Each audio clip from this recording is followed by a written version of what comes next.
The worst thing you can do to yourself after suffering from narcissistic abuse is to punish yourself more by neglecting self-care. Some people who used to be meticulous about personal hygiene can suddenly struggle with it due to narcissistic abuse. If you've ever faced this emotional roller coaster, you know it's not just about bruises and scars. It's a kind of trauma that seeps into every part of your life, including your self-care routines. Let's dive into how this kind of emotional abuse can lead to a decline in personal hygiene. Are you ready for number 1? Identity confusion. When you're dealing with narcissistic abuse, it can mess with your sense of self so much that you start to forget who you are. Or worse, you might start believing the twisted version of yourself that the narcissist has been feeding you. This identity confusion can lead to neglecting your appearance because when you're questioning your worth and who you are, taking care of your hygiene can feel pointless.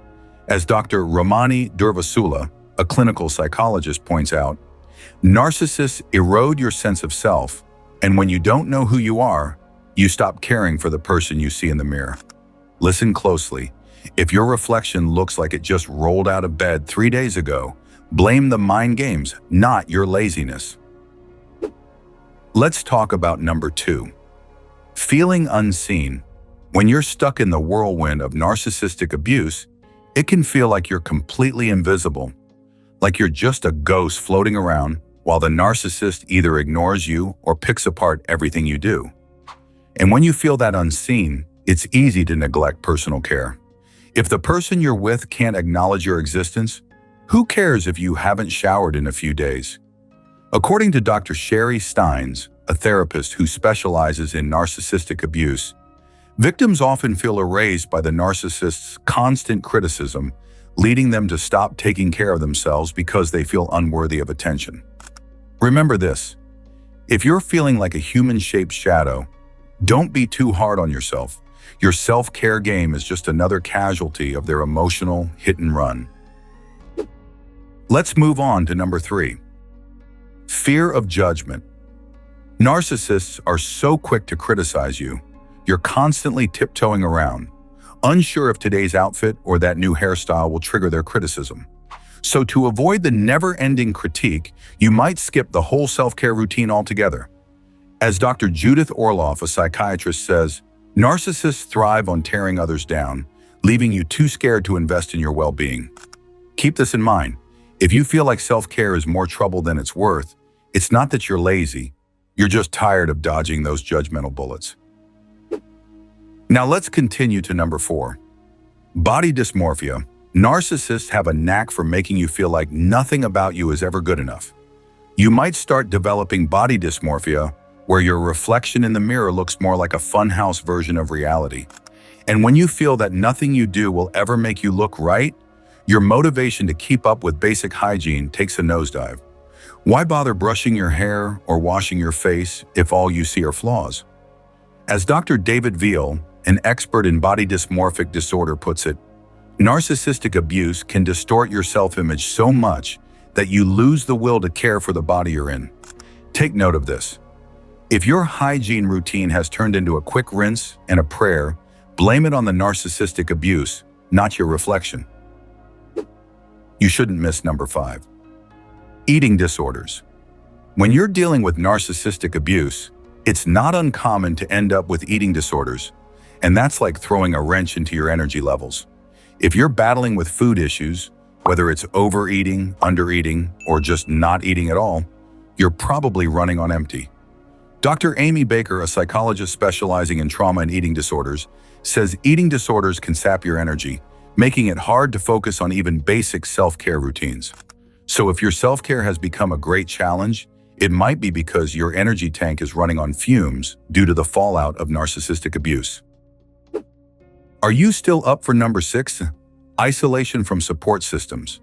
When narcissistic abuse isolates you from your support systems, it's like being stranded on a desert island, except instead of coconuts, you're left with self-doubt and loneliness. Without friends or family around to remind you that you deserve better, it's easy to start neglecting yourself.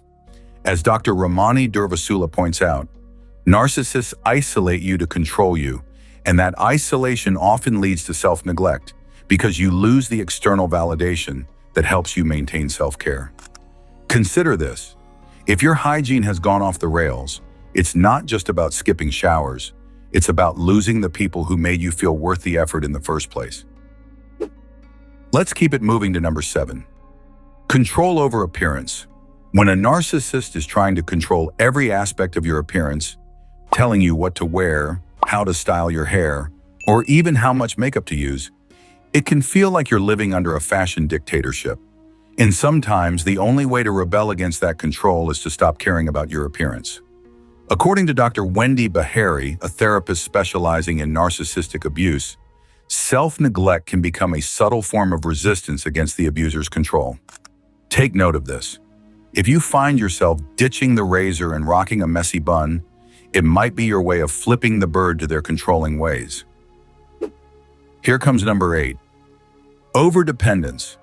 When you're caught in the web of narcissistic abuse, the fear of independence can sneak up on you. You might start neglecting self-care as a way to stay dependent on the narcissist. They've probably convinced you that you can't survive without them. You start feeling so incapable of doing anything without their input that even basic hygiene feels daunting. According to Dr. Les Carter, a therapist who specializes in narcissistic relationships, narcissists thrive on keeping you dependent, making you believe you're incapable of managing without their control. Dr. Wendy Bahari, a therapist who specializes in narcissistic abuse, adds, overdependence strips away your autonomy, leaving you feeling powerless even in your routines. Listen closely.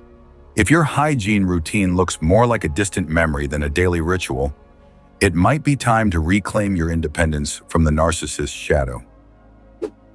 We are moving on to number 9, self-harm. When you're caught in the cycle of narcissistic abuse, self-harm can become a way to cope with the emotional pain, and it often leads to further neglect of your body. It's like saying, if I'm hurting inside, why bother making the outside look good? You might skip showers or ignore basic hygiene because the emotional toll leaves you feeling disconnected from your well-being. Dr. Ramani Durvasula says, self-harm can spiral into self-neglect as the focus on emotional pain overshadows the need for physical self-care. Remember this, if your grooming routine is non-existent and you feel like a neglected project, it might result from battling more than just a messy hair day. Finally, we're down to number 10, compromised immune system. When you're under the constant stress of narcissistic abuse, your immune system takes a hit, and suddenly even the idea of getting out of bed to brush your teeth feels like a heavy task. Stress can weaken your immune system so much that you feel drained and lack the energy for basic hygiene.